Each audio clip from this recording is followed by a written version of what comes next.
Bismillahirrahmanirrahim. Assalamualaikum warahmatullahi wabarakatuh. Selamat datang di materi kuliah Real Estate. Pada pertemuan ketiga ini kita akan memahami real estate perumahan, pengantar real estate perumahan.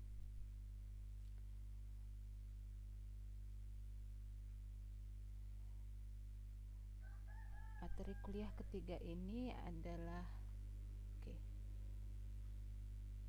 sebelumnya Anda sudah belajar apa itu pengantar real estate dan investasi real estate, maka pada hari ini kita akan mencoba memahami secara umum real estate perumahan melalui pokok bahasan pengantar real estate perumahan.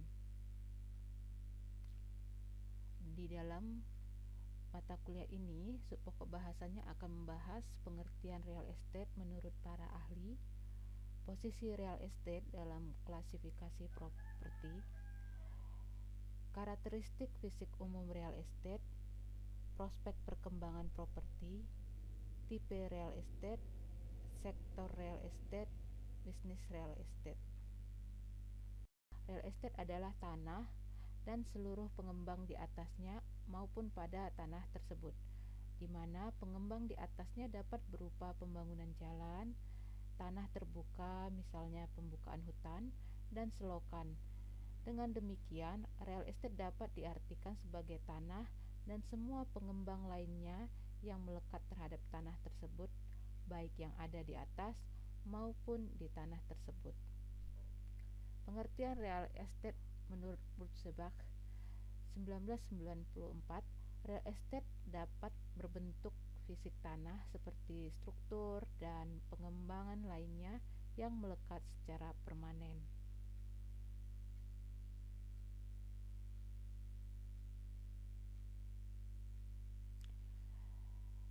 Jadi dapat disimpulkan, pengertian real estate merupakan penguasaan yuridis atas tanah yang mencakup semua hak atas tanah atau hubungan hukum dengan bidang tanah tertentu dan lain-lain, sehingga lebih mengarah kepada suatu konsep non-fisik atau konsep hukum. Real estate lebih diartikan penguasaan secara hukum terhadap suatu kompleks bangunan yang memiliki lanskap. Lanskap itu tanah dan lingkungannya meliputi taman, jalan, dan saluran air dengan komposisi yang dominan. Nah, real estate dan real property itu memiliki pengertian yang sama, yaitu hak kepemilikan atas tanah dan bangunan yang didirikan di atas. Real estate atau real property adalah usaha atau bisnis yang menyediakan lingkungan binaan tempat manusia bermukim, berniaga, bekerja, berkreasi, dan dilayani. Usaha real estate ini sangat berkaitan erat dengan lahan di mana lingkungan itu dibangun.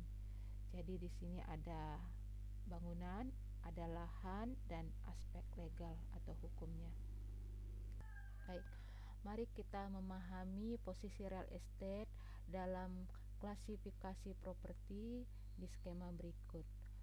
Properti secara umum dapat dibagi berdasarkan komersil atau tidak komersil. Namun, properti juga dibagi berdasarkan tangible. Tangible artinya berwujud, dan dibagi dengan intangible serta surat berharga. Nah, contoh dari surat berharga ini bisa dilihat seperti saham, lembaran saham, investasi, deposito, piutang dagang, properti yang berbentuk surat-surat dan kesepakatan. Kemudian intangible atau tidak berwujud, ini contohnya seperti goodwill, hak paten, franchise, merek dagang, hak cipta, proprietary process.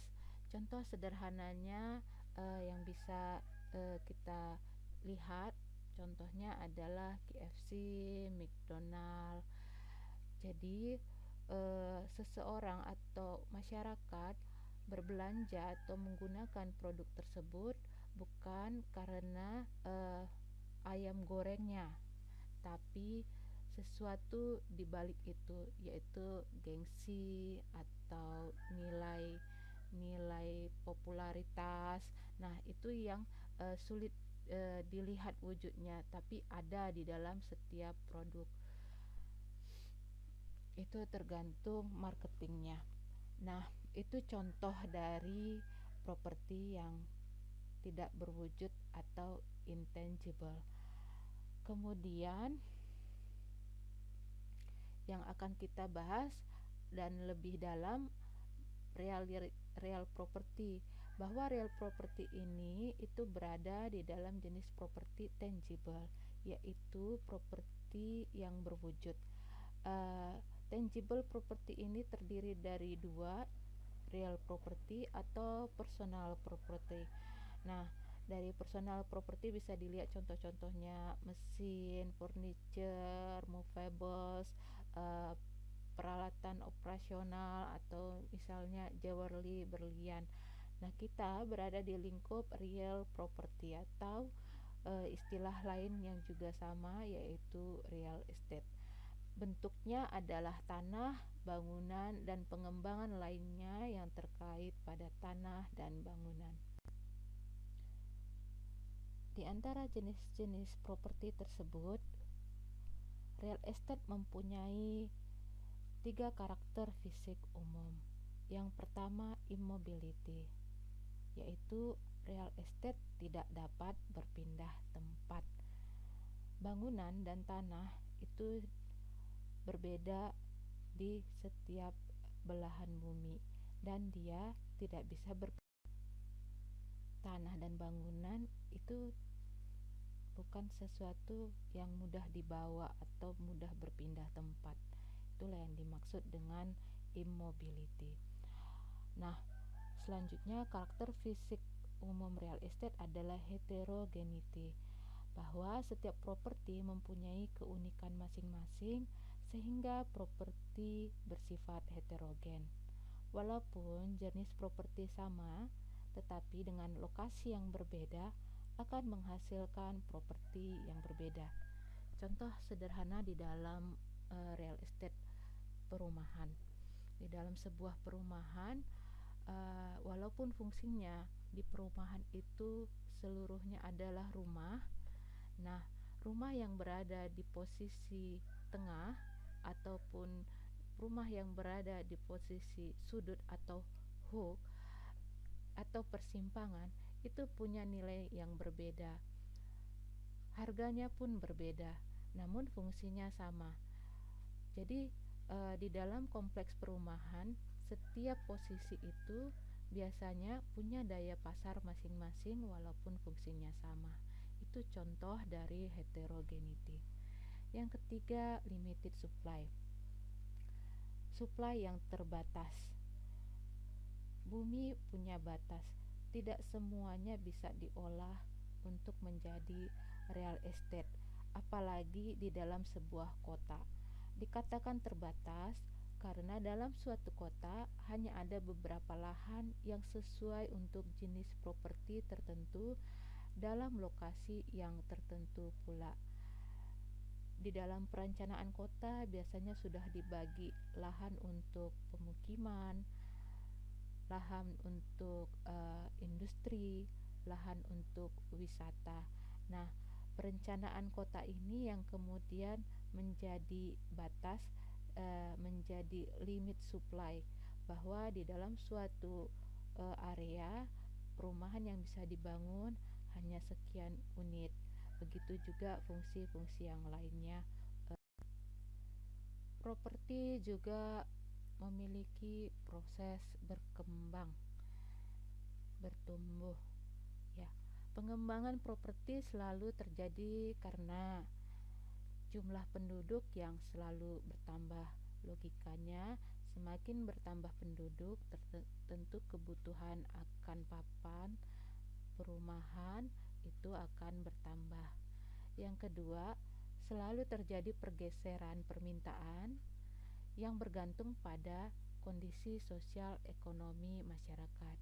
Misalnya di dalam sebuah masyarakat yang kelas masyarakat yang sudah mapan atau lebih memiliki pendapatan lebih besar, biasanya akan membeli properti yang sesuai dengan gaya hidupnya.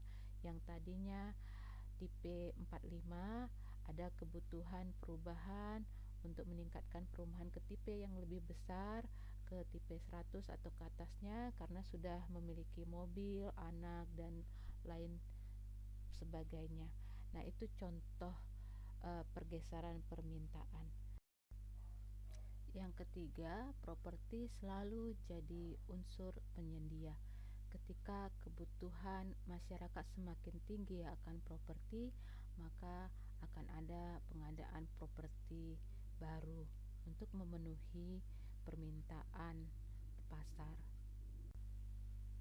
Real estate juga dapat dibagi atas beberapa sektor berdasarkan fungsinya.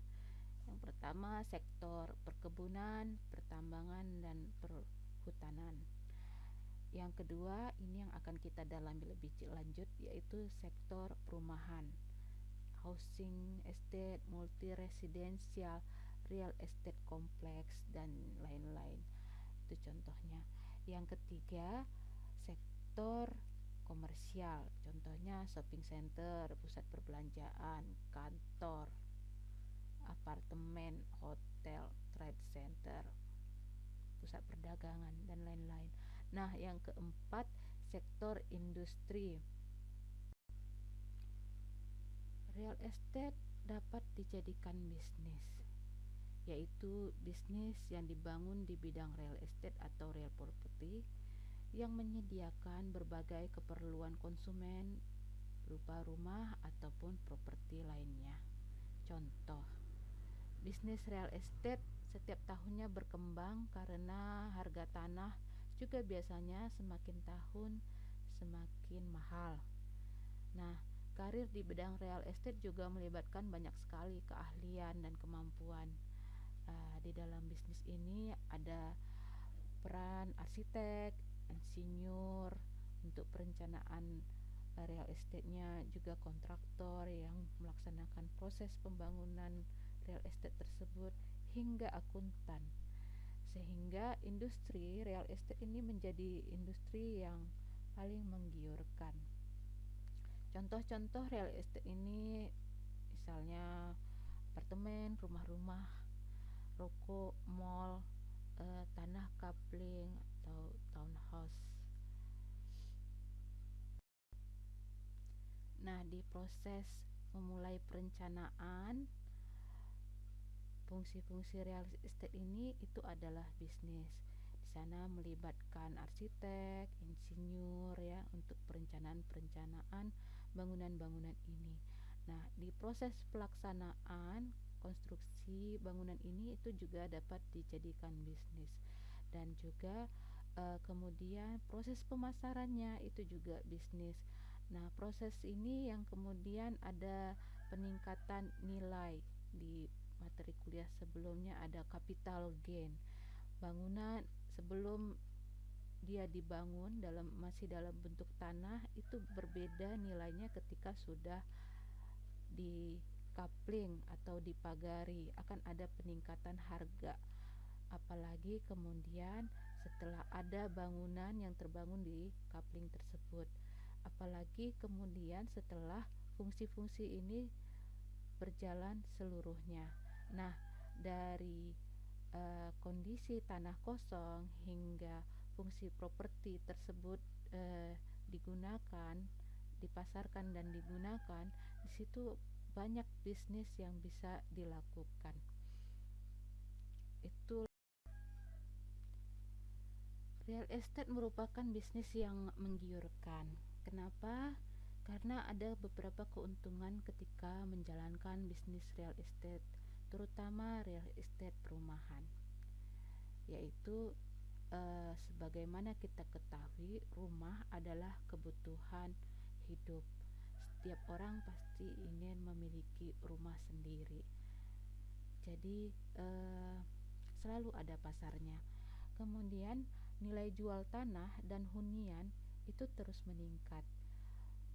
Bangunan rumah kita harganya di 10 tahun yang lalu dengan yang sekarang itu biasanya eh, selalu lebih tinggi yang sekarang. Tidak jarang kita temukan tanah yang harganya turun. Hampir tidak ada. Nah, kemudian bisnis real estate ini merupakan salah satu alternatif peluang usaha. Kemudian ketika berbisnis real estate perumahan khususnya, itu kita akan memiliki nilai aset yang terus meningkat. Misalnya seseorang membeli rumah, ya, walaupun dia tidak tinggal di situ, nilainya meningkat. Berbeda dengan ketika seseorang membeli mobil. Mobil ketika digunakan dan dijual kembali, harganya biasanya jadi turun daripada harga ketika dibeli.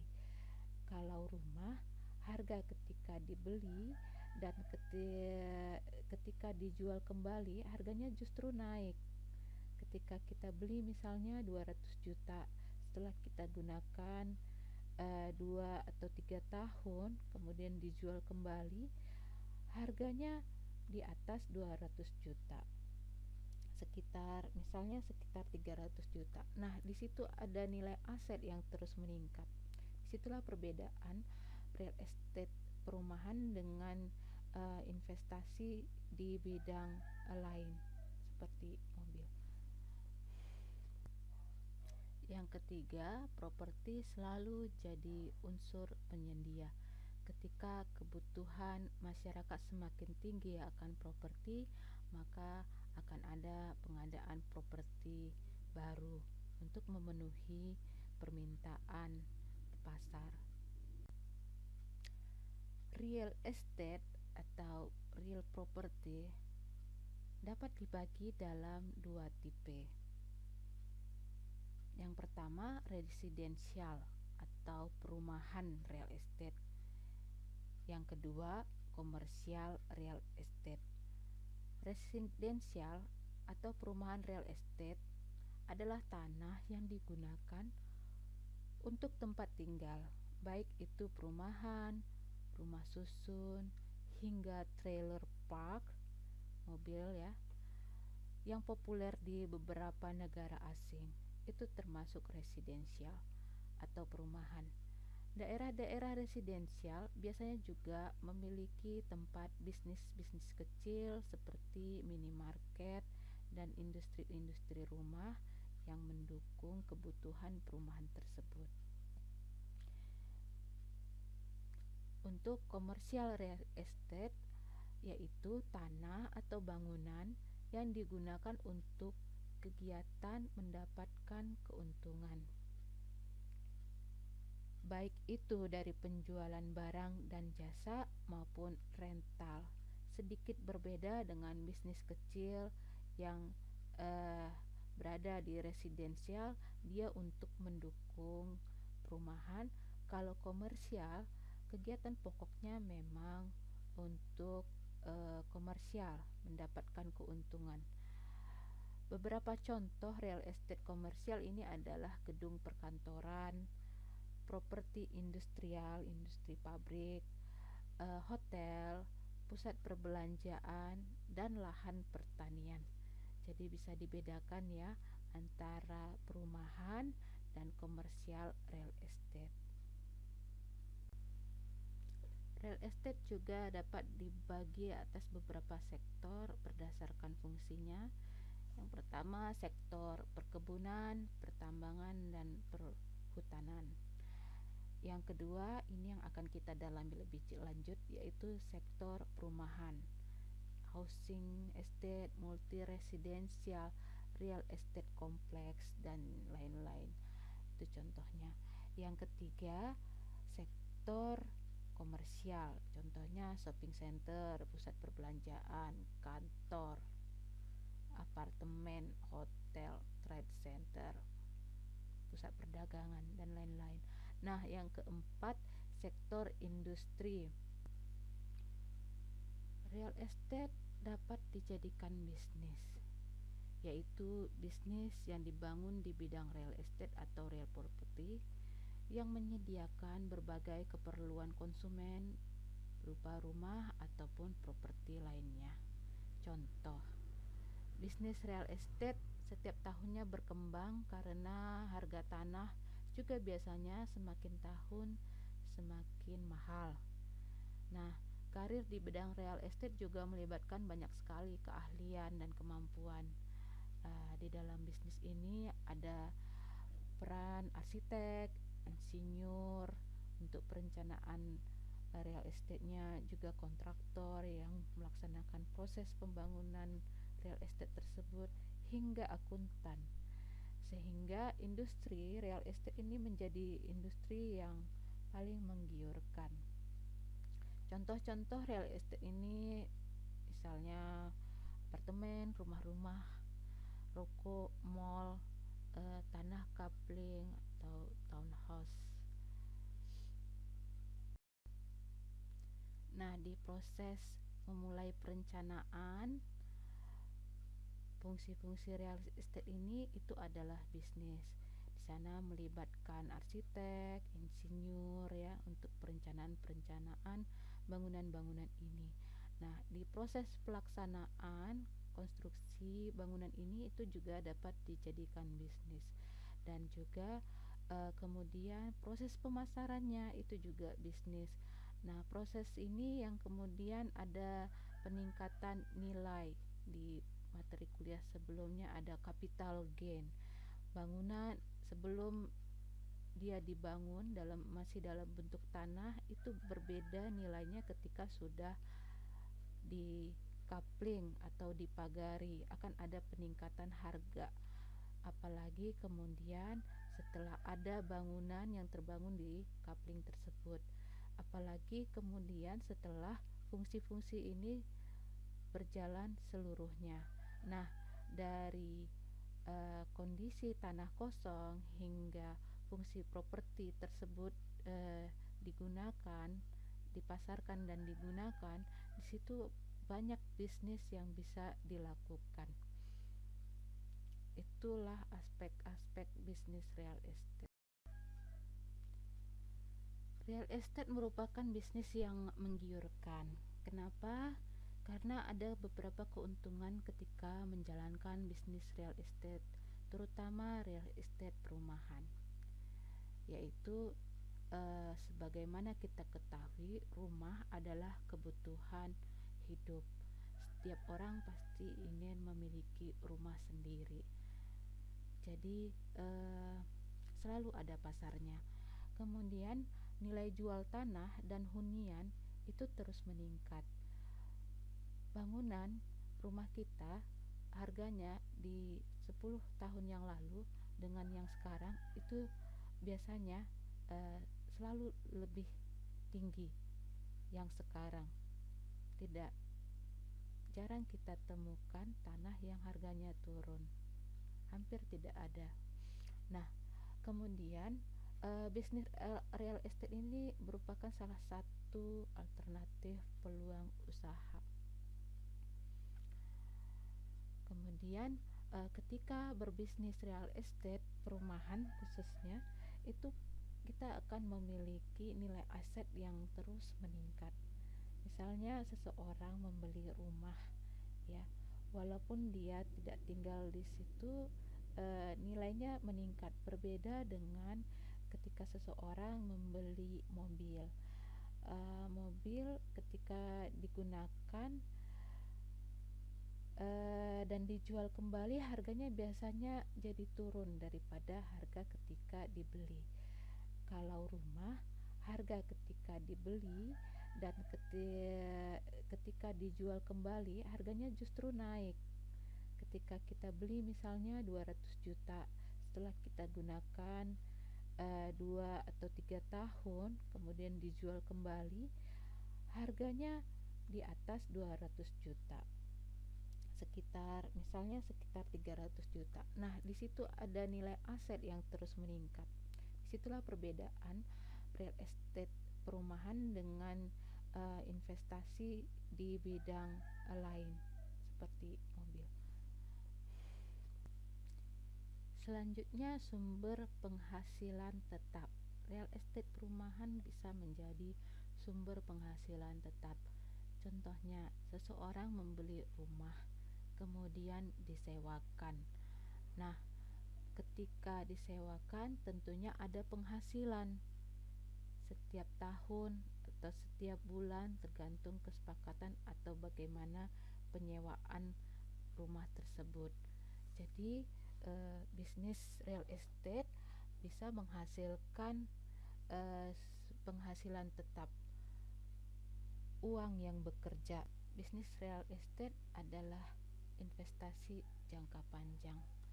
Hasil dari investasinya didapat pada waktu yang cukup lama, namun biasanya untung.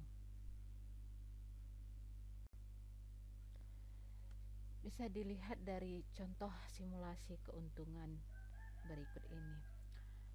Misalkan harga tanah seluas 100 meter persegi dihargai 400 meter persegi, 400.000 meter persegi.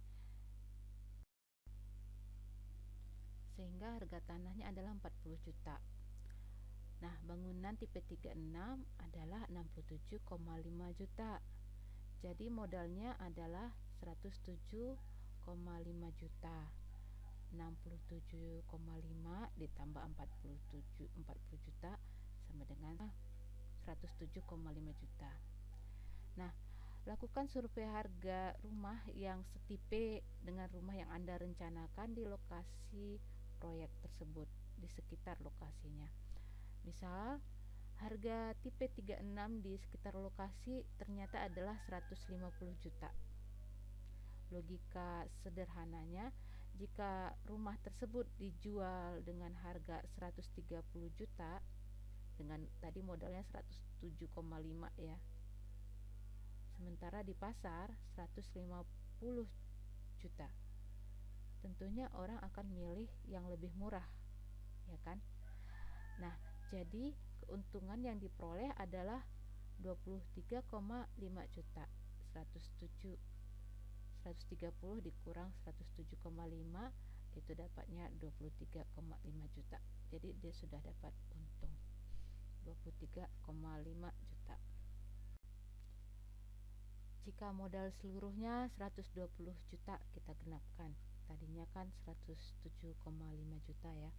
Nah, kita perkirakan 120 juta lah untuk modalnya. Dan jika itu merupakan modal sendiri, maka keuntungan kotornya adalah 19,58%.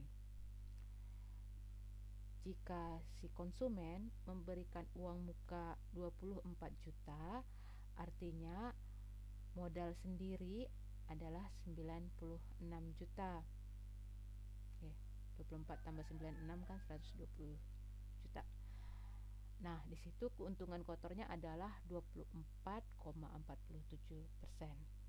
Lebih besar ya, 19,5 jadi 24,47%. Nah, pilihan ketiga, jika tanah yang dikuasai adalah tanah kerjasama dengan pemilik lahan, tadinya harganya 40 juta, ini ya 40 juta, artinya modal sendiri adalah 56 juta. 40 tambah 56 adalah 96 juta. Dengan perhitungan tadi uang muka 24 juta. Maka keuntungan kotornya menjadi lebih besar, yaitu 41,96%. Maka pilihannya adalah tanahnya punya pemilik lahan, kemudian konsumen memberikan uang DP sehingga si pengusaha modalnya 56 juta atau minimal. Nah, menabung di mana dengan 56 juta bisa menghasilkan 41,96% dalam hitungan sekian waktu. Nah, menarik kan? Nah, inilah contoh simulasi keuntungan bisnis properti real estate perumahan. kemampuan mengelola bisnis properti atau real estate ini dengan gambaran simulasi tadi tidak mengherankan, bisa menghasilkan pengusaha-pengusaha sukses di bidang properti. Berikut ini adalah contoh pengusaha properti di Indonesia yang cukup sukses dan sangat sukses bahkan ya, karena propertinya tidak hanya real estate perumahan tapi juga banyak ya, mall, perkantoran, wisata ya. Beliau namanya Insinyur Ciputra. Mungkin kalau di Medan kita kenal Bagia City atau Citra Land. Nah itu adalah bisnis properti yang digerakkan oleh Ciputra Group yang pendirinya adalah Ciputra. Nah dia adalah seorang insinyur dan pengusaha Indonesia, perintis pengembangan properti nasional yang membangun 20 kota satelit di seluruh Indonesia. Pengalaman hidupnya yang susah sejak kecil ya memicu kesuksesannya. Dia lulus kuliah, kemudian berwirausaha dan menjadi raksasa pengembang properti lewat PT Pembangunan Jaya saat itu, yang akhirnya menjadi grup Ciputra sekarang. Ketika mulai didirikan, PT Pembangunan Jaya ini dikelola oleh cuma 5 orang dan kantornya menumpang di sebuah kamar kerja Pemda DKI Jakarta Raya. Oke, itulah gambaran bagaimana bisnis properti, prospeknya, dan terutama properti di bidang residensial atau perumahan. Kita akan diskusikan lebih dalam lagi bagaimana cara mengelola atau merencanakan dan mengelola real estate perumahan pada pertemuan berikutnya. Sampai jumpa. Assalamualaikum warahmatullahi wabarakatuh.